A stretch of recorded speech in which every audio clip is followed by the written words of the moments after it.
Nous allons voir donc maintenant défi aux églises. On va se lever, si vous voulez bien, devant le Seigneur. Et nous allons ouvrir notre Bible dans le Deutéronome au chapitre 28. Deutéronome chapitre 28, verset 13. Deutéronome 28, verset 13. Et nous allons lire le 13 et 14.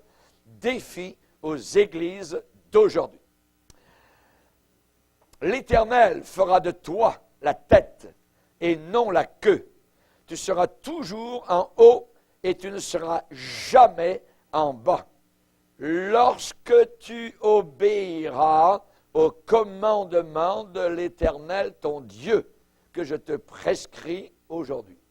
Lorsque tu les observeras et les mettras en pratique, et que tu ne te détourneras ni à droite ni à gauche de tous les commandements que je vous donne aujourd'hui pour aller après d'autres dieux et pour les servir. Amen. Seigneur, nous voulons te bénir et te glorifier pour tes promesses merveilleuses, conditionnelles à notre obéissance. Aide-nous à bien comprendre ton message, Seigneur. Eh bien, aide-nous à bien, je dirais, le mâcher, le ruminer, Seigneur, que nous puissions bien comprendre ce que tu désires de chacun d'entre nous au travers de ces jours mauvais dans lesquels nous sommes parvenus. Veuille bénir ton peuple au travers de la terre, en Amérique, en Europe, en Afrique, en Asie, dans les îles. Seigneur, tu es un Dieu vivant et nous voulons te glorifier. Bénis tous les frères et sœurs qui nous écoutent, Seigneur, et que la paix de Dieu remplisse leur cœur et leur âme. Au nom de Jésus, Amen. Et tout le peuple dit Amen. Amen. Gloire à Dieu. On peut s'asseoir, frères et sœurs. Alléluia. Gloire à Dieu. Actuellement, ce que nous voyons autour de nous, c'est que les pays occidentaux sont le dos au mur. C'est-à-dire qu'ils sont parvenus à une sorte de cul-de-sac dans lequel ils n'en sortiront pas. Pourquoi? Parce qu'il y a un manque d'obéissance à la parole de Dieu, ne voulant pas reconnaître l'autorité de leur Créateur, ne le reconnaissant pas pour ce qu'il est, alors ils suivent leur propre voie, ils n'ont pas de réponse et ils sont en train de pénétrer dans un entonnoir très obscur à la fin des temps. Aujourd'hui, il y a des millions de personnes autour de nous qui cherchent et cherchent. Qu'est-ce que je suis? Où m'en vais-je après ma mort? Il y a des millions de jeunes autour de nous. On voit les rebelles qui sont plus, je dirais, manifestés bien souvent, mais il y a aussi ceux qui cherchent, ceux qui se demandent, évidemment, donc, à quoi tout cela rime.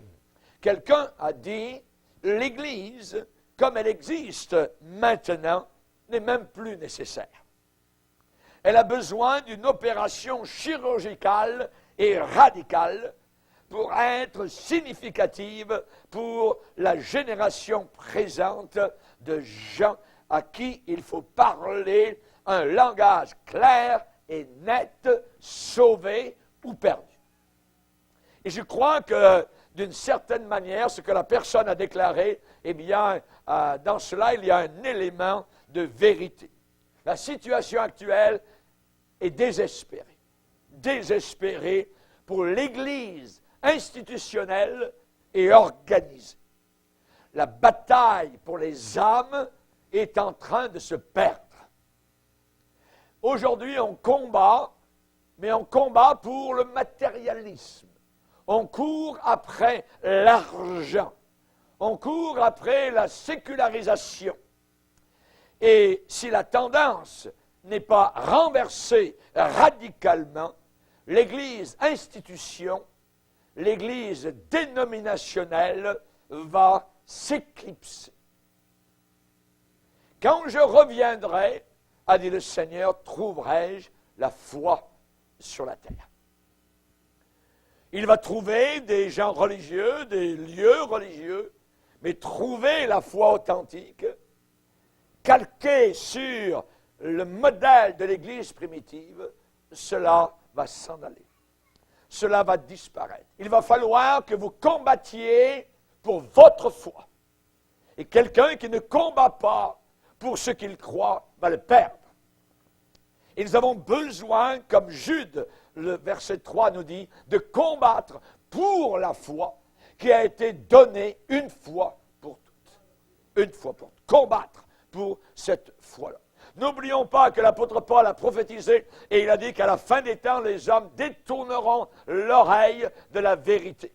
On ne parle pas des païens, ils ont déjà l'oreille détournée. On parle de gens d'église. On parle de gens qui se disent chrétiens. Détourneront l'oreille de la vérité et pour se tourner vers des fables. On va changer la vérité en fable.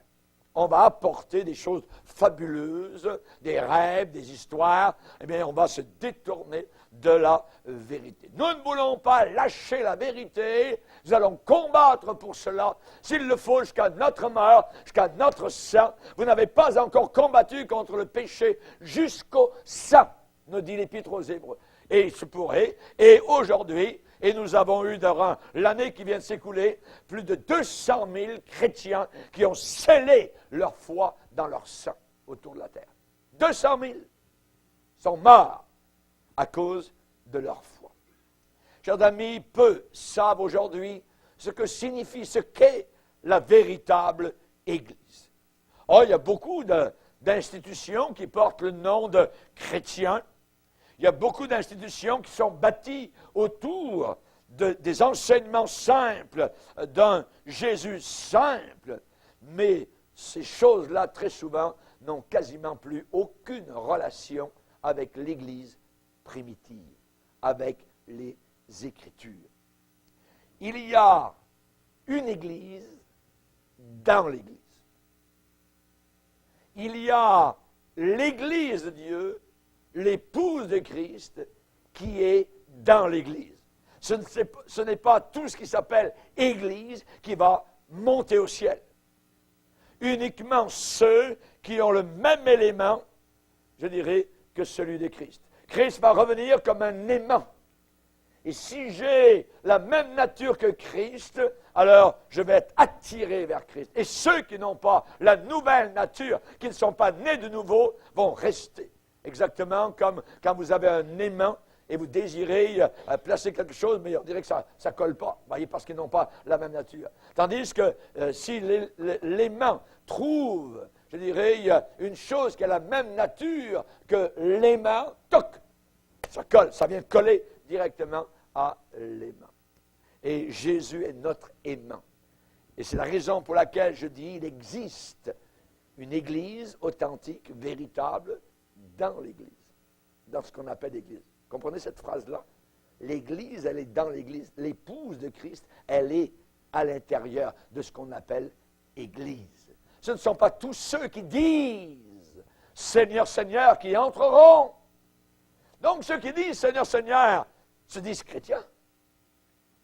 Mais le Seigneur dit « Ce n'est pas tous ceux qui disent qui entreront. Uniquement ceux qui ont la nature de Christ, qui sont nés de nouveau, uniquement ceux qui font la volonté, donc, du Père. Quand je reviendrai, trouverai-je la foi sur la terre? Un pasteur, un jour, a été appelé à devenir pasteur d'une autre église assez grande. Et on a posé la question à ce nouveau pasteur, « Pasteur, comment aimez-vous votre nouvelle responsabilité? » Et ce pasteur authentique a répondu, « Je n'ai pas encore trouvé l'Église. Et si je ne la trouve pas dans un an, je quitte. » Ce qui veut dire qu'il était devenu pasteur d'une Église, mais dans cette Église, il ne trouvait plus les éléments de la véritable Église. Et il dit, si je n'ai pas trouvé des véritables chrétiens dans cette Église d'ici un an, je m'en vais. Je ne veux pas perdre mon temps avec des païens qui se disent religieux. L'Église authentique, ce sont un groupe de gens qui ont rencontré Jésus personnellement. Personnellement. Et ces gens-là ne sont plus comme avant. Ils sont métamorphosés, transformés, changés par la puissance du Saint-Esprit. Le mot Église, ecclésia, vient du grec ek, en dehors d'eux, et kaléo, qui veut dire appelé en grec. L'ecclésia, l'Église, ce sont ceux qui sont appelés en dehors, à sortir du monde. Et l'Église authentique est composée de tous les véritables croyants depuis la Pentecôte et par la suite. Et ces gens-là, à partir du moment où ils ont donné leur vie à Christ, sont unis à Christ. Sont unis au Seigneur Jésus-Christ. Et la Bible enseigne que nous sommes maintenant le corps de Christ. Les chrétiens authentiques, sauvés par la grâce de Dieu, pardonnés, quel qu'ait été leur passé, ça n'a aucune importance. S'ils ont été pardonnés par Jésus, sauvés par le Seigneur, ils forment maintenant le corps de Jésus-Christ. Et qui en est la tête de ce corps? Ce n'est certainement pas le pape, voyez, c'est Christ Jésus. C'est Jésus-Christ qui est, la tête de ce corps, le chef de ce corps, le berger de ce corps, le conducteur de ce corps-là.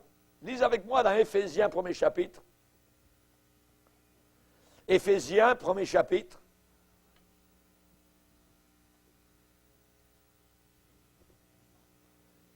Il est dit que le Père a ressuscité Christ d'entre les morts. Il l'a fait asseoir à sa droite dans les lieux célestes. Et il est dit au verset 23, il l'a donné pour chef suprême à l'Église, qui est son corps, la plénitude de celui qui remplit tout en tous. Amen. Il l'a donné pour chef suprême à l'Église.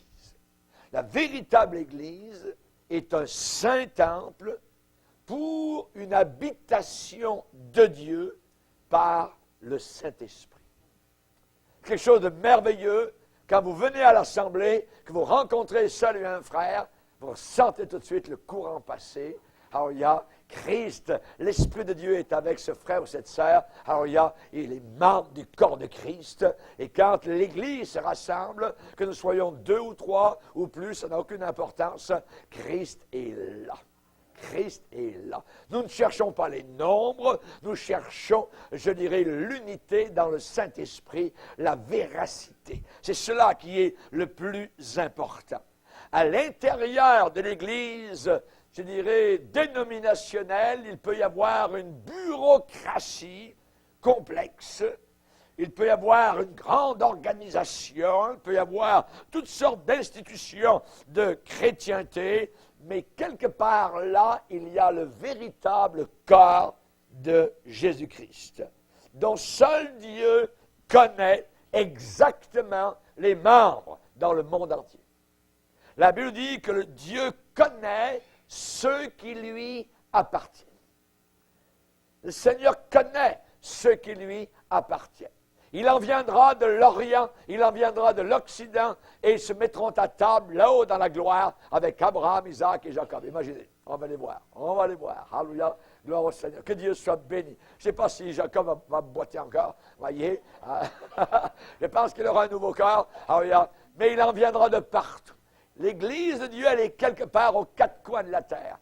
Partout où vous allez, quasiment autour de la terre, vous savez que là où vous êtes, quelque part, dans une maison, il y a un véritable chrétien. Peut-être qu'il n'est pas reconnu, peut-être qu'on ne le sait pas, on ne le connaît pas, mais il a la nature de Christ. Alléluia, il est né de nouveau, elle est née de nouveau. Alléluia, cette personne appartient à Christ. Et quand l'enlèvement va arriver, il en viendra de tous les 4 coins de la planète Terre. Merci Seigneur. Merci Seigneur. Alléluia. Gloire au Seigneur. La Bible dit, ceux dont les noms sont écrits dans le livre de vie de l'agneau. Ces gens-là sont éparpillés dans toutes sortes de dénominations aujourd'hui. Aujourd'hui, la dénomination ne veut absolument plus rien, mais 3 fois rien, ça ne veut rien dire. Ah, moi, je ne suis pas de côté, moi, je fais partie de ce style, moi, je fais partie des baptistes de là-bas, ça ne veut rien dire. Il y a eu une époque, peut-être dans le passé, ou peut-être ça voulait dire un petit quelque chose, mais aujourd'hui, ça ne veut absolument rien dire, parce qu'il y a de l'apostasie partout, dans tous les milieux, dans toutes les dénominations. Voyez? Et ne vous fiez pas à aucune étiquette religieuse, à aucune dénomination. Les véritables chrétiens sont les gens qui ont été appelés en dehors, l'ecclésia, appelés en dehors, qui sont sortis de l'esprit de ce monde. Nous n'avons pas reçu l'esprit du monde, mais l'esprit de Christ. Et au travers de cet esprit, nous crions « Abba, Père ». Père, amen. Nous aimons le Seigneur, notre Dieu. Gloire au Seigneur. Et c'est à ces gens-là que Jésus a promis que les portes de l'enfer ne prévaudront pas. C'est à ces gens-là devant lesquels les portes de l'enfer ne peuvent pas résister. Merci Seigneur. Amen. Gloire au Seigneur. Si on me demandait aujourd'hui, Pasteur Bourgier, qu'est-ce que vous changeriez aujourd'hui dans l'Église? Eh bien, il y aurait différentes choses. Tout d'abord, je rappellerai à l'Église l'autorité biblique. Je rappellerai la première chose, que c'est nous marchons par ce livre. C'est ce livre qui nous conduit, c'est ce livre qui nous dirige, c'est ce livre qui nous jugera. C'est le même livre que nous verrons là-haut dans la gloire. Jésus a dit, ce n'est pas moi qui vous jugerai, mais ma parole vous jugera. Donc, je dois bien l'écouter attentivement, bien regarder ce qu'elle est en train de déclarer ici-bas sur cette terre. Amen. J'aimerais vous dire que nous avons besoin comme Église, de façon générale, l'Église chrétienne, d'une nouvelle réforme. Nous avons besoin de nouveaux Luther, de nouveaux Wycliffe. On a besoin de gens qui vont se tenir debout avec une colonne d'acier à la place de la colonne vertébrale face aux gens religieux, face aux démons, aux vipères, à tout ce qui peut s'opposer à la parole de Dieu. L'Église protestante aujourd'hui ne proteste plus depuis longtemps. Elle est alliée avec l'Église romaine apostate qui sera vomie de la bouche du Seigneur Jésus-Christ. L'Église protestante aujourd'hui est aussi loin de l'autorité des Écritures que l'Église romaine l'était au XVIe siècle. Et l'est encore aujourd'hui. Imaginez aujourd'hui encore, dans les années 90, là on retourne en arrière, dans les années 90, dans une dénomination pentecôtiste canadienne, il y avait 55% des pasteurs qui étaient en faveur pour remarier des personnes. 92. Moi et mon épouse, nous avons une politique depuis plusieurs années que nous ne remarions personne qui a déjà été remarié, qui a déjà été marié. Nous ne remarions personne. Il ne faut rien savoir, voyez. Je ne dis pas que ces gens-là sont perdus, que quoi que ce soit, ils ont vécu peut-être toutes sortes de choses, mais je ne veux pas patauger dans ce domaine-là. Ils peuvent aller à la mairie, ils peuvent aller voir. Aujourd'hui, on marie même des homosexuels. Fait que, imaginez, bien souvent, ça ne veut absolument rien dire. Du temps de Noé, il est dit qu'ils mariaient, voyez, leurs enfants. Voyez, se marier leurs enfants. Ça n'a pas empêché Dieu de les balayer et littéralement de les noyer tous sur un flot de jugement. L'Église unie aujourd'hui, évidemment, ordonne des homosexuels. L'Église luthérienne ordonne des homosexuels. Le jour où le vote a passé, quand l'Église luthérienne aux États-Unis a passé le vote pour savoir parmi leurs pasteurs si on pouvait marier des homosexuels, tout d'un coup sur la ville est arrivé un orage terrible. Et le clocher qu'il y avait sur l'église où il se trouvait a été balayé totalement. Dieu a parlé. Et ils ont voté. Oui, nous voulons marier et ordonner au ministère des homosexuels. Jérémie, aux gens de sa génération, a déclaré, vous tordez les paroles du Dieu vivant. Vous pervertissez les paroles du Dieu vivant. Ça veut dire vous falsifiez les paroles du Dieu vivant. Aujourd'hui, dans notre génération, nous avons toutes sortes d'enseignements qu'on appelle bibliques, qui sont pervertis par beaucoup d'hommes d'église, qu'on dit hommes d'église. Chers amis, l'autorité des Écritures doit rester, doit demeurer. Ce livre, pas les pages de papier, mais ce qui est écrit. Ce n'est pas une parole d'homme. Quand on disait dans les anciens temps, parole d'évangile, c'était parole d'évangile. Et aujourd'hui, c'est encore parole d'évangile. Le ciel, la terre passeront, mes paroles ne passeront pas. Ne passeront pas. Et aujourd'hui, je dirais que l'Église patauge comme un bateau en mer qui a perdu son gouvernail et sa boussole. Ils s'en vont n'importe où, croient n'importe quoi, tout ça. Ils se servent de Dieu, se servent de la Bible, tordent la parole de Dieu, déchirent ce qui ne fait pas leur affaire dans les Écritures. Nous avons besoin de rappeler l'autorité des Écritures à l'Église aujourd'hui. Et aujourd'hui, l'autorité des Écritures, bien souvent, elle est rejetée. Elle n'est pas reçue. Elle n'est pas acceptée. Et pourtant, la Bible dit, toute l'Écriture est inspirée de Dieu. Et utile pour enseigner, corriger, conduire, voyez, édifier, reprendre. Ça, c'est ce que la parole de Dieu fait. Et le véritable chrétien, dès qu'il entend la parole de Dieu, il est comme fouetté par cette parole. Elle le ravive, elle le réveille, elle le secoue, elle le met à nu. Gloire à Dieu! Alléluia! Merci Seigneur. Parce que tu as gardé ma parole, je te garderai aussi de la grande tribulation qui s'en vient pour éprouver le monde entier. Parce que tu as gardé ma parole. Tu as gardé ma parole. Ouais, mais elle est niaiseuse, cette parole, elle n'est pas à date. Laisse faire, voyez, elle reste telle qu'elle est. C'est la parole du Dieu vivant. C'est la parole du divin. Je veux la garder. Et s'il faut, je mourrai avec cette parole sur mon cœur. Ils ne supporteront plus à la fin des temps la parole de Dieu. Ils ne supporteront plus la vérité. Nous le savons, c'est écrit. Jésus a dit, si quelqu'un m'aime, il gardera ma parole. Il n'aime pas le Seigneur. Qui ne vient pas dire, ah ouais, il vient pas, cette personne ne vient pas à l'église, mais il aime le Seigneur. Jamais de la vie. Non, ne dites pas des paroles semblables. Jésus a dit, si quelqu'un m'aime, il gardera ma parole. Il gardera ma parole. La Bible enseigne, si quelqu'un enseigne de fausses doctrines, imaginez des doctrines fausses, des enseignements faux. Si quelqu'un ne s'attache pas aux saines paroles du Seigneur Jésus, et à la doctrine qui est selon la piété, il est enflé d'orgueil, il ne sait rien. Et il a la maladie, c'est un malade, la maladie des questions oiseuses, niaiseuses, ainsi de suite, et des disputes de mots. Voyez, si quelqu'un ne s'attache pas aux paroles de notre Seigneur Jésus. Qu'est-ce que je ferais si on me demandait, pasteur, que changeriez-vous aujourd'hui dans l'Église institutionnelle? Je dirais que chaque membre d'Église commence là où les disciples ont commencé. C'est-à-dire à une véritable conversion. À une véritable conversion. Pas juste se joindre, entrer puis rester. Mais déjà aujourd'hui, les gens viennent et ils ne sont jamais convertis. Ils ne sont jamais repentis de leurs péchés devant la croix du calvaire. Ils ont aimé la musique. Ah, il y a du rock ici. Ah, il y a du théâtre ici. Ah, c'est merveilleux. Ben ouais.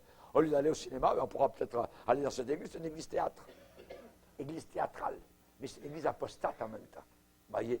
C'est un lieu encore pire, je dirais, plus dangereux qu'un club de nuit. Parce qu'on vous parle de Dieu, en même temps, on vous emmène en enfer. Hey! Que chaque membre se convertisse, premièrement, à Jésus-Christ. Demande pardon pour ses péchés. Et ça peut se faire, évidemment, quand on vient vers le Seigneur, qu'on dit, Seigneur, je suis un pécheur. La Bible enseigne en disant, si quelqu'un est en Christ, ça veut dire si quelqu'un s'est converti. Auparavant, il était en diable. Il était avec le diable, il marchait avec le diable, il parlait comme le diable, il s'habillait comme le diable, il mentait comme le diable. Mais maintenant, si quelqu'un est en Christ, il est une nouvelle création. C'est nouveau, il est changé. S'il n'est pas changé, s'il est devenu juste religieux, il a juste un manteau religieux, mais son cœur n'est pas changé, à ce moment, cette personne est dangereuse. À ce moment-là, c'est un inconverti, c'est un païen qu'on pense être chrétien. Que chaque membre d'Église commence là où les disciples ont commencé, c'est-à-dire à une véritable conversion. Ça peut se faire radicalement, ça peut se faire en l'espace de quelques temps, quelques jours, ça n'a pas d'importance. Le résultat est le même, c'est qu'en venant à la croix, je reconnais que Christ a payé pour tous mes péchés au calvaire, et c'est lui mon sauveur. Amen. Alléluia. Jésus a dit, si vous ne vous repentez pas, vous périrez tous également. Vous allez aller tous en enfer si vous ne vous repentez pas. De n'importe quelle manière, Jésus a dit, vous les reconnaîtrez à leurs fruits. C'est les fruits qui disent ce qu'est un arbre. Si je vois des pommes, vous voyez, dans un verger l'automne, je dis, tiens, c'est un pommier. Si je vois des poires, je dis, tiens, c'est un poirier. Si je vois des cerises au mois de juillet, je dis, tiens, c'est un cerisier. Si je vois des fruits de repentance, voyez, chez quelqu'un, je vais dire, c'est un chrétien. C'est un chrétien, il est sauvé, il a changé. Vous les reconnaîtrez à leurs fruits. Il n'a pas dit, vous les reconnaîtrez à leurs feuilles. Vous les reconnaîtrez à leurs fruits. C'est le fruit. Tout d'un coup, c'est toc, voyez. C'est pas une fraise qui paraît, voyez, c'est une pomme. Ah, pommier. C'est tellement simple. Jésus a dit, j'ai caché ces choses aux sages, aux intelligents de ce monde. Je les ai montrées aux enfants. Un enfant de 4 ans comprend ça, 3 ans. Vous les reconnaîtrez à leurs fruits. Jean-Baptiste a dit à des gens religieux qui a fait le voyage de Jérusalem jusqu'au Jourdain pour aller voir ce prédicateur. Il dit, ne prétendez pas à dire, nous sommes ceci, nous sommes cela, nous faisons partie de telle dénomination religieuse, nous allons au temple à Jérusalem. Ne prétendez pas dire cela, mais portez du fruit digne de la repentance. Oui. De la repentance. Le fruit de l'esprit, c'est quoi? L'amour, la joie, la paix. Les chrétiens, ce n'est pas des chicaniers. Jamais. C'est des gens de paix. Nous marchons avec le prince de la paix. Les enfants du diable, c'est des chicaniers tout le temps, tout le temps, tout le temps. Parce qu'ils sont rebelles. Parce que le diable les anime. Ils sont agités, tout le temps. Oui. Le chrétien a la paix de Dieu. Même en prison, il a la paix.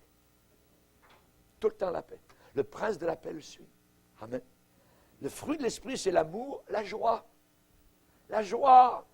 La joie de Dieu qui est merveilleuse. Nous, les chrétiens, nous connaissons la joie. Nous vivons dans la joie. Nous allons vivre avec une joie éternelle qui couronnera notre tête, nous dit la Bible. Imaginez, une joie éternelle. Vous allez dire, ça va être difficile parce qu'il y a des muscles qui vont travailler tout le temps dans un certain sens. Parce on va toujours sourire, toujours joyeux, tout ça. Mais pas grave, on aura un nouveau corps. Amen. Le Seigneur va l'adapter exactement pour qu'on puisse sourire et rire toujours dans la gloire éternelle. Alléluia. Merci Seigneur. Gloire à Dieu. Et si ça ne vous caractérise pas, alors c'est que vous n'avez pas de véritable expérience avec Jésus. C'est que vous n'avez pas une expérience authentique avec le Seigneur. Après avoir prêché tout autour de la terre, je suis convaincu que de grands groupes, segments de l'Église chrétienne, identifiés à l'Église, qui se disent chrétiens, ils le font pour des raisons diverses. Mais beaucoup n'ont jamais expérimenté une véritable conversion selon les Écritures. Selon les Écritures. La marque de distinction d'un disciple de Jésus-Christ, c'est que les gens peuvent dire, comme ils ont dit pour les premiers disciples, ils ont été avec Jésus. Ils les reconnurent pour avoir été avec Jésus. Ils réagissaient comme Jésus. Ils avaient l'esprit de Jésus. Ils avaient la douceur de Jésus. Ils avaient la vérité de Jésus. Ils avaient l'audace de Jésus. Ils les reconnurent pour avoir été avec Jésus. Alléluia. Merci Seigneur. Et de grandes sections de ce qu'on appelle l'Église aujourd'hui sont totalement stériles, sans fruit, improductives, parce que l'étincelle de la lumière divine de Jésus-Christ n'est pas résidente en eux. Ils n'ont pas la vie de Dieu. Le visage est gris, il n'y a pas de lumière, ce n'est pas allumé. Ils ne sont pas plugués, ils ne sont pas branchés. Alléluia. Es-tu branché? Alléluia. Amen. Il faut être branché sur, évidemment, la bonne prise. Qu'est-ce que je dirais aussi à l'Église? Eh bien, la nécessité d'être rempli du Saint-Esprit. D'être rempli du Saint-Esprit. De grands hommes de Dieu qui ont prêché la parole de Dieu ont pu le faire parce qu'ils étaient remplis du Saint-Esprit. Finney était rempli, D.L. Moody était rempli du Saint-Esprit, Torrey, Wigglesworth, John Wesley, beaucoup d'autres, voyez, étaient remplis du Saint-Esprit. On a besoin d'un baptême, d'un plongeon dans le Saint-Esprit. Pour ces gens-là, le Saint-Esprit a été très important dans leur propre vie.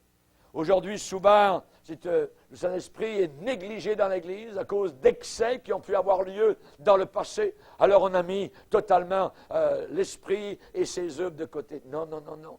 Parce que l'Esprit travaille, l'Esprit est encore agissant. L'Esprit veut nous baptiser, alléluia, nous remplir totalement. Avant la Pentecôte, les disciples avaient peur. Ils tremblaient, voyez. Ah, ils vont venir nous chercher. Ils ont emmené Jésus à la croix. Maintenant, ça va être notre tour. Ah, barre les portes. Ah, Thomas, est-ce que tu as bien barré les portes? Trembler derrière les portes barrées. Quelle différence à la Pentecôte! Ils sont en pleine rue, en pleine ville. Hey, vous avez cloué le Seigneur de gloire. Mais, quelle différence! Que s'est-il passé? Ils avaient été remplis du Saint-Esprit, baptisés de l'Esprit de gloire. Ils ne craignaient plus rien, plus personne. L'Esprit était en eux. Ils étaient une flamme du haut jusque sous leurs pieds. Ils étaient enflammés pour le Seigneur. Le zèle de la maison de Dieu les dévorait littéralement. Alléluia. Merci Seigneur. Aujourd'hui, l'Église, qu'on dit Église, a tous les outils pour la supposée conquête. Voyez, ils ont l'argent. Ils ont les édifices, l'organisation, les psychologues, les éducateurs, les danseurs, les musiciens, les méthodes. Ouais, ils ont tout. Ouais. Et ça ne bouge pas vite.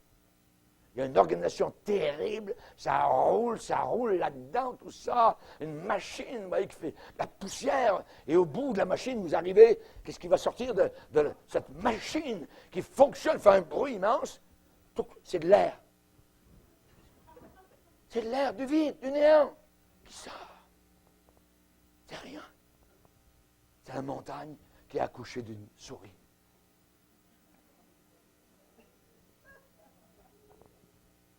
Vous pouvez avoir des milliers de personnes. Si vous êtes totalement en train de vous aigrer, ça va servir à quoi? Zéro. Voyez? Puisses-tu être froid ou bouillant, mais les tièdes, je les vomirai de ma bouche. Aujourd'hui, nous avons tout, et au premier siècle, ils n'avaient rien. Quand l'apôtre Pierre a rencontré le paralytique, « Hey, tu n'aurais pas un petit peu, une pièce? » Pierre a dit, « Je n'ai ni or, ni argent, mais ce que j'ai, je vais te le donner. Au nom de Jésus, lève-toi, paf! » Le gars, il secouait, il va marcher. Un miracle merveilleux. Aujourd'hui, l'Église dit, nous avons l'or, nous avons l'argent, mais on ne peut pas te faire marcher.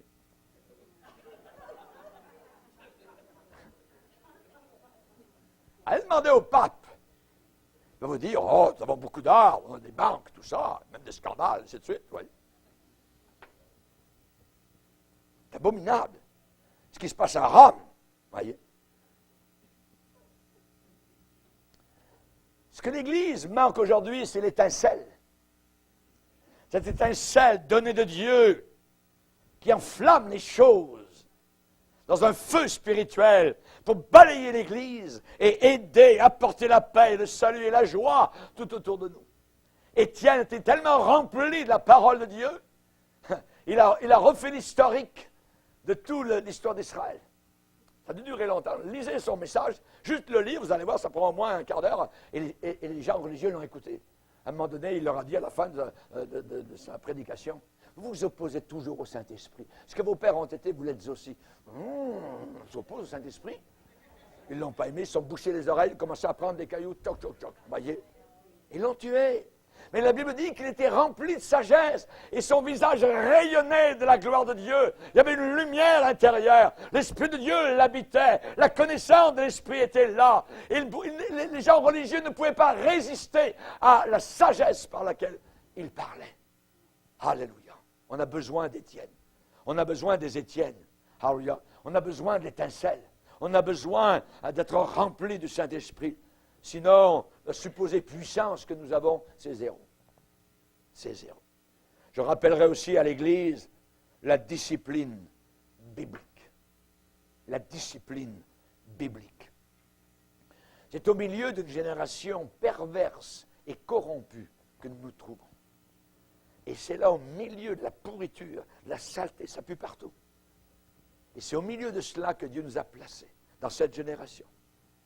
Et Dieu a dit, non, non, je ne veux pas te placer au Moyen-Âge, je ne veux pas te placer au 3e siècle ou au 4e. Non, c'est au 21e siècle que je vais te placer là, au milieu d'une génération perverse et corrompue, au milieu de laquelle tu vas briller comme un flambeau dans le monde portant la parole de la vérité. Alléluia. Je ne dis pas que l'Église doit retourner à un puritanisme avec tout son légalisme, sa longueur de cheveux et de robe, et ainsi de suite. Je ne dis pas de retourner à un puritanisme avec tous ses excès, mais on a besoin d'un nouveau puritanisme qui nous conduira à une discipline personnelle, à un abandon de nous-mêmes, à avoir une bonne volonté, à savoir de nouveau prendre notre croix, ne pas avoir honte de l'opprobre de Christ. Et au travers de cela, de garder une grande liberté sans nous laisser de nouveau mettre sous le joug de quoi que ce soit. Alléluia. L'Église a bien dérivé. L'Église a beaucoup dérivé. Elle est en train de dériver très loin. Très loin. Très loin. Et c'est tellement grave que ceux qui sont en dehors de l'Église peuvent discerner très peu de différence entre le chrétien et le non-chrétien. Quand on arrive à ce point-là, quand les païens ne peuvent même pas savoir, évidemment, si vous êtes chrétien ou pas. Quand vous avez quelqu'un qui travaille dans une usine depuis 12 ans ou 15 ans et n'a jamais dit un seul mot de témoignage pour Jésus-Christ, attends. C'est tellement grave que ceux qui sont en dehors de l'Église ne peuvent pas discerner vraiment. Je parlais à un monsieur qui travaille au Centre Bell. Et au Centre Bell, vous avez les équipes de hockey, mais vous avez aussi tous les musicals de rock, et ainsi de suite, vous voyez.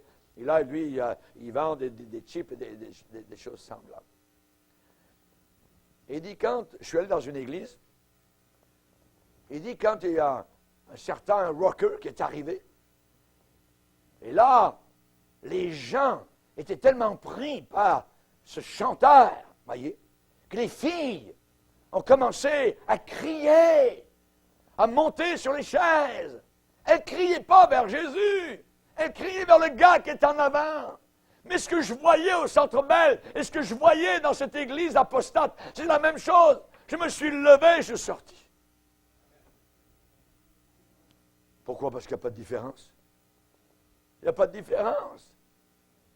C'est le monde qui est entré. C'est très bien quand le bateau est sur l'eau, mais quand l'eau est dans le bateau, on a un problème.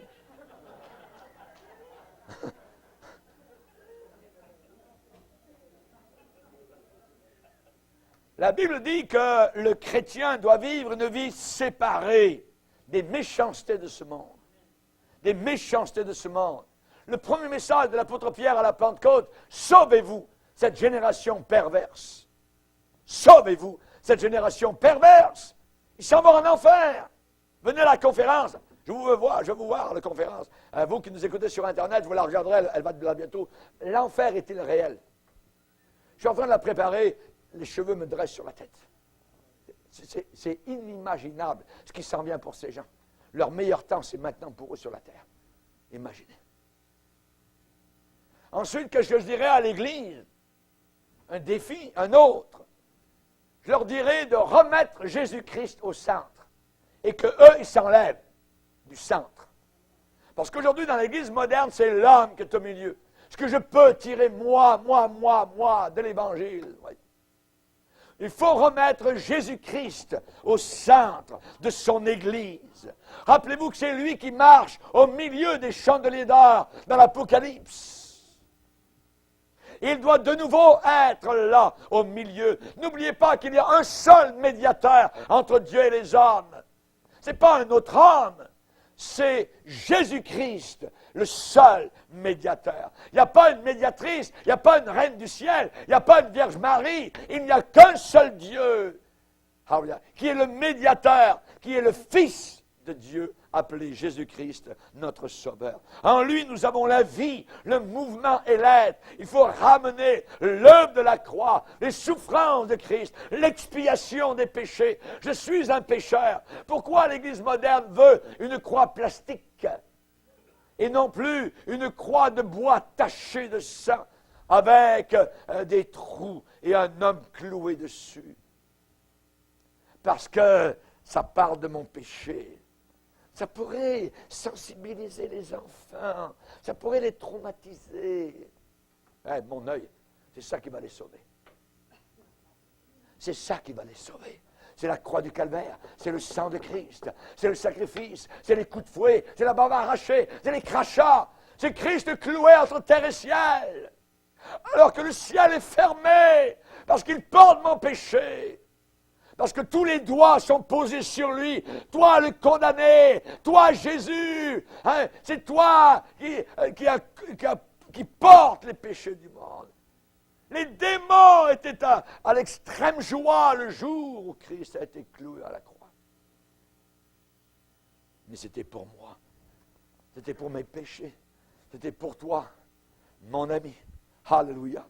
Quand Philippe est allé à Samarie, comme prédicateur, qu'est-ce qu'il a prêché? Est-ce qu'il a prêché la psychologie? Est-ce qu'il a prêché Freud mêlé à la Bible?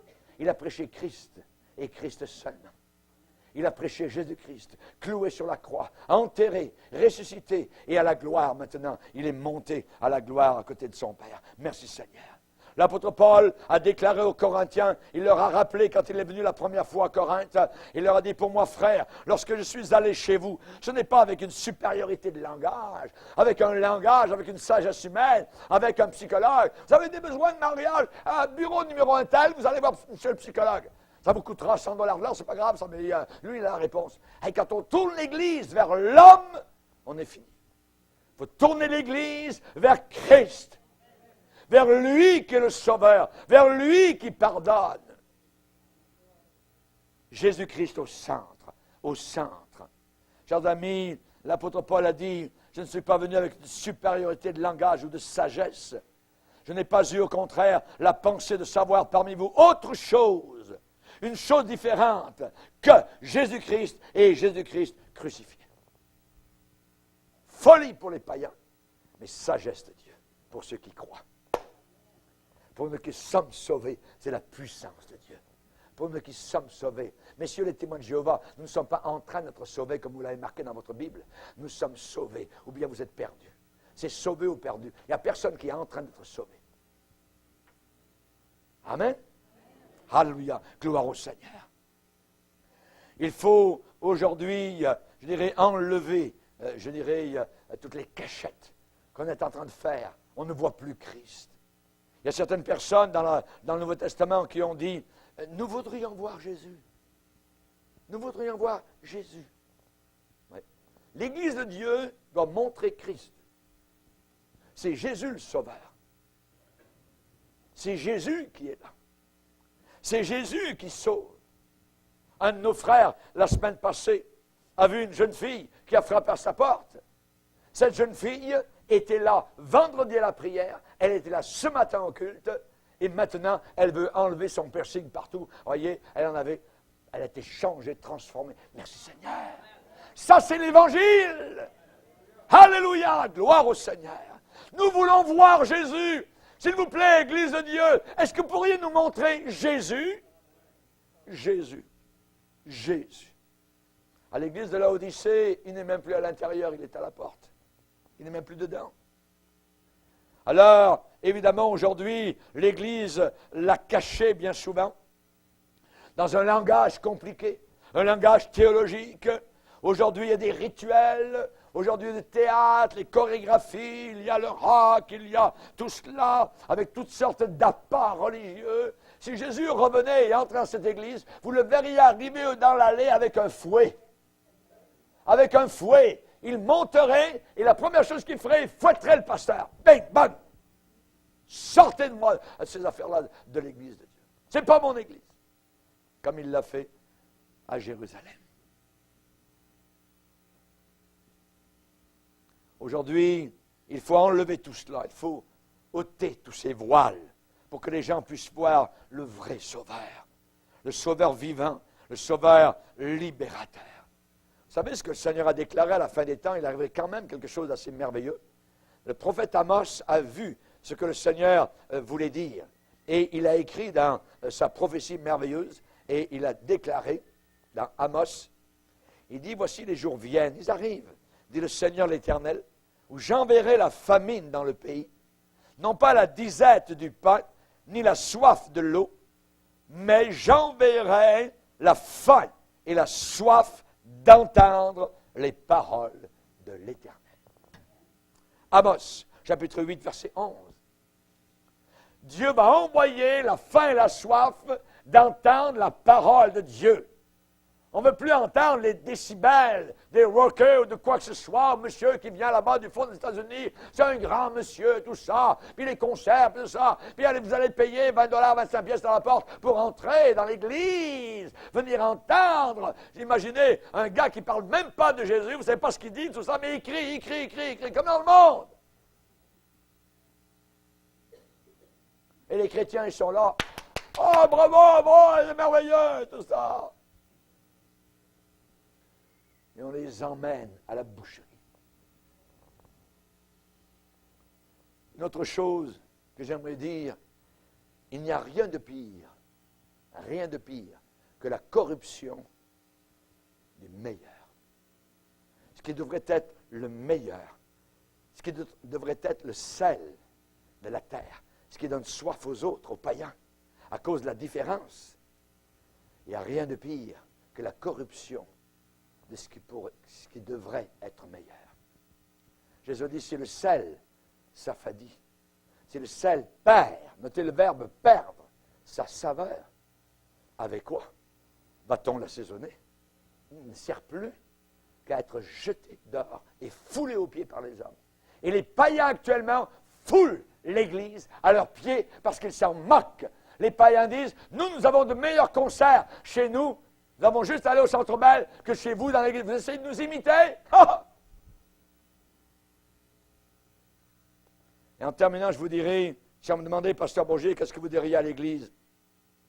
J'aimerais ramener l'église à la véritable joie, à la joie authentique. Il est dit que les premiers chrétiens prenaient leur nourriture avec joie et simplicité de cœur. Aujourd'hui, bon, après les cultes du dimanche, parfois on va manger au restaurant entre chrétiens, mais c'était merveilleux par ça, parce que tout à l'heure, nous étions, j'ai compté à peu près, on était 20 réunis, et dans ce coin de ce restaurant, il y avait comme une onction. Il y avait quelque chose. Quand vous sortez du culte de ce matin et que vous allez ensuite, alors il y a ce qu'on parle. On parle de Dieu, on parle du Seigneur, on parle de l'Église, on parle des frères, on parle des sœurs. On se réjouit, on veut discuter. Ceux qui craignaient l'Éternel se parlèrent l'un à l'autre. Et l'Éternel fut attentif. Alléluia, c'est merveilleux. C'est merveilleux. Amen. Une joie authentique, une joie véritable. Ce n'est pas la joie des païens. Dans les églises dont je vous parle, une fois qu'ils sortent, vous voyez, il ne veut plus dire un seul mot sur Jésus. Rien de la Bible, ni rien du tout. Ouais, ben tu sais pas ce qu'il y a, ben là, puis dans tel match, et puis les autres là-bas, puis ce qu'on sent. Oui. Il faut ramener l'Église à la joie véritable. Pas un feu étranger. Vous savez qu'un feu étranger, ça existe. Et Dieu a jugé un jour 2 hommes de Dieu qui ont amené dans l'Église un feu étranger. Et ils sont morts. C'était les 2 fils d'un pasteur. On va le lire, si vous voulez bien. Dans Lévitique, chapitre 10. Lévitique, chapitre 10. Les fils d'Aaron, Nadab et Abihu, prirent chacun un brasier, y mirent du feu et posèrent du parfum dessus. Ils apportèrent devant l'Éternel du feu étranger. Et écoutez bien ce qui suit. Ce qu'il ne leur avait point ordonné. Donc, désobéissance complète. Alors, le feu sortit de devant l'Éternel, les consuma et ils moururent devant l'Éternel. Vous savez ce que Dieu a dit au vieux père? Tu vas garder le silence. Je ne veux même pas que tu pleures. C'est la raison pour laquelle, au verset 8 et 9, l'Éternel parla à Aaron et dit, tu ne boiras ni vin ni boisson enivrante, toi et tes fils avec toi, lorsque vous entrerez dans la tente d'assignation, de peur que vous ne mourriez. Ce sera une loi perpétuelle parmi vos descendants. Afin que vous puissiez distinguer, ça veut dire faire la distinction, faire la différence entre ce qui est saint et ce qui est profane, ce qui est impur de ce qui est pur, afin que vous puissiez enseigner aux enfants d'Israël toutes les lois de l'Éternel qu'il leur a données. Donc Dieu, évidemment, veut qu'on fasse la différence. Pas de feu étranger dans l'Église du Seigneur. On parle dans l'Église d'une véritable joie, quand ça tressaille dans votre cœur. Quand vous êtes devant le Seigneur, en train de le bénir, de le louer, et il y a une joie. Amen. Une joie qui est si forte parfois qu'elle se métamorphose en pleurs. Mais vous n'êtes pas du tout triste, vous êtes joyeux. C'est assez, je ne peux pas vous l'expliquer, vous voyez. mais on le vit parfois. Vous voyez, c'est une joie merveilleuse. Amen. Il y a un enthousiasme. Je vais vous parler du mot enthousiasme. Enthousiasme, ça vient de deux mots grecs. En, qui veut dire dans ou en, et théos, qui veut dire Dieu. Normalement, être enthousiasmé, c'est être en Dieu. C'est dans le Seigneur. Je trouve ça beau comme racine de mots, voyez. Et un chrétien, il est enthousiasmé par son Seigneur. Il est en Dieu. Il est en Christ. Alléluia. Si quelqu'un est en Christ, il est une nouvelle création. Il est joyeux. Nous attendons le Seigneur dans la joie. Et notre attente ne sera pas déçue. Avec joie, nous l'attendons. C'est comme un courant électrique. C'est toujours là, dans notre cœur, que Dieu soit glorifié. Ce n'est pas une joie fausse, une joie fabriquée. Pas du tout, pas du tout. Nous sommes devenus morts, bien souvent, dans nos églises, parce que nous ne sommes pas remplis du Saint-Esprit. Nous avons notre progression, voyez, notre libéralisme, tout ça. Et évidemment, on voit que ce n'est pas ce que Dieu demande. Il demande la simplicité. À la Pentecôte, les chrétiens étaient tellement enthousiasmés que les gens ont pensé qu'ils étaient sous. Imaginez. Ils ont dit, voyons, regardez-les, voyez. Et Pierre a dit, non, non, 9 heures du matin, les tavernes sont fermées, mais nous sommes remplis du Saint-Esprit. Nous sommes remplis du Saint-Esprit, quelque chose de merveilleux. Alléluia. Gloire au Seigneur. Que Dieu soit glorifié, avec joie, avec simplicité. Notre Dieu, je dirais, veut se révéler. Vous n'avez qu'à relire Acte 2. Vous voyez l'enthousiasme, la joie, les gens, qu'est-ce qu'il faut faire, tout ça, ils sont prêts à accepter. Pierre, il est là, il prêche la parole de Dieu avec l'onction, la puissance de l'Esprit. Vous avez cloué le Seigneur de gloire. Dieu l'a ressuscité entre les morts. Imaginez, voyez. Aujourd'hui, dans l'Église moyenne, aujourd'hui, certainement personne ne va nous accuser d'être sous. Voyez. Mais nous serons peut-être accusés de dormir, de ronfler. Les vierges, il y en a qui sont sages, mais il y en a qui sont folles. Qui sont folles, voyez. On se rappelle Eutychus, qui est en train d'écouter l'apôtre Paul prêcher, mais en même temps assis sur le bord de la fenêtre et d'écouter les bruits de la rue. À un moment donné, bouf! Ouais, l'apôtre Paul ne prêchait pas juste 1 heure comme moi. Il pouvait prêcher 3 heures, 4 heures. Ça allait jusqu'à minuit, voyez. Et le lendemain, il devait partir, donc il a parlé toute la nuit à ces chrétiens qui étaient là. Et Eutychus, pouf, il est tombé dans la rue. Il est mort. Vite, ils sont descendus en bas. Il a fait un miracle de Dieu pour le ramener à la vie. Et je crains qu'aujourd'hui, on ait besoin d'un miracle de Dieu pour ressusciter un corps impotent qui s'appelle l'Église, qui a dormi tellement qu'elle est tombée dans le monde, qu'elle est tombée directement dans la rue. Vous vous rappelez l'histoire de Jonas? C'est terrible de s'embarquer avec des aveugles, de s'embarquer avec des païens. Jonas est un homme de Dieu. Il connaît le Seigneur. Il connaît la vérité. Dieu lui demande d'aller à tel endroit, toc, lui va à l'autre endroit. Et la Bible dit que c'est exactement la même chose comme ce qui est écrit pour Caïn. Il s'éloigna de la présence de Dieu. Il s'éloigna du Seigneur. Et le Seigneur a soufflé sur la mer, une sorte de petit tsunami, voyez. Et qu'est-ce que fait Jonas? Il descend dans le fond du navire, dans la cale, et là, il ronfle. Et je peux vous dire, dans la tempête, c'est facile de ronfler. Moi, en Saint-Marin, quand vraiment le bateau roulait, tanguait et tout ça, les gars, il y avait juste ceux qui conduisaient, je dirais, dans le poste de pilotage, tout ça, hein, puis les mécaniciens, mais Tout le reste, c'était dans des coins, vous voyez, ou en train de vomir, ou ça ronflait. Voilà, on ne mangeait même pas ces journées-là. Et c'est la chose la plus facile à faire, de dormir dans une tempête. Les païens sont descendus dans la cale, ils ont réveillé Jonas et lui ont dit, « Pourquoi dors-tu? Invoque ton Dieu, nous périssons. » À l'heure où ils vont périr, l'homme de Dieu dort. L'Église dort. Et nous n'avons jamais été aussi proches du retour de Jésus-Christ. Du retour de Jésus-Christ. Ce sont des vierges folles. Des vierges folles. Pourquoi dors-tu? Samson, lui, la nuit, il allait dormir avec les prostituées. Pas étonnant que ces deux yeux ont été crevés. Partout où les disciples allaient, c'était l'excitation. Les gens les attendaient. Voyez, on a besoin de retrouver ça. On a besoin de retrouver ça. Quand les disciples sont arrivés à Éphèse, mes amis, toute la ville était bouleversée. Plus de 20 000 personnes sont réunies. Ils voulaient lyncher les chrétiens. Ils ont prié leur Vierge Marie, leur Diane, ainsi de suite, voyez. Pendant 2 heures, grande est la Diane des Éphésiens, grande est la Diane, voyez. Ave, Ave, Ave Maria. Voyez. Comme si vous allez prêcher l'évangile à Lourdes. Vous allez vous faire lyncher. Ils ont voulu lyncher l'apôtre Paul. Mais Dieu a établi une église puissante dans celui d'idolâtrie. Alléluia. Que Dieu soit glorifié. Les démons ont été chassés.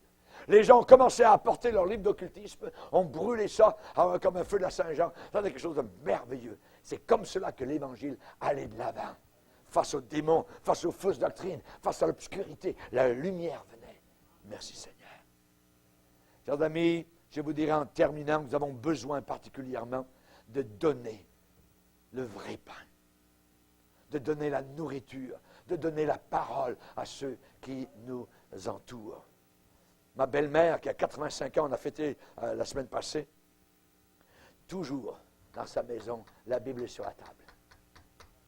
Quelqu'un arrive, rentre par la porte, vend une balayeuse, vend de l'assurance, quoi que ce soit. Monsieur, asseyez-vous, vous êtes bienvenu, tout ça. Et on ouvre la Bible. Et on parle du Seigneur. Jérémie 17, maudit soit l'homme qui se confie dans l'homme. C'est le passage de ma belle-mère. Elle a témoigné toute sa vie. Et encore aujourd'hui, Aurélia, elle témoigne à 85 ans. Que Dieu soit béni. Que Dieu soit glorifié pour les exemples qui nous sont laissés sous nos propres regards. Alléluia. Gloire à Dieu. Il y a une église, grande église, qui a beaucoup d'œuvres sociales. Ils donnent du pain, des vêtements, tout ça. Mais avant d'aider là, dans le bénévolat, vous avez une feuille à remplir. Et on vous demande de signer. On vous interdit de parler de Jésus. Ça, c'est l'église de Jésus-Christ. C'est l'église du Seigneur où on ne doit pas parler de Jésus. Hey! Allez parler de cela aux hommes de Dieu qui nous ont précédés. Oui, donner du pain, oui, il y avait la soupe populaire, mais à chaque fois, tu vas en enfer, mon cher ami, si tu ne te repens pas de tes péchés. Veux-tu bien signer que tu ne parleras pas de Jésus à ceux qui viendront pour chercher des souliers, des vêtements ou du pain? Ça, c'est l'Église apostate. Sortez de là! Le feu est pris et vous avez besoin d'en sortir.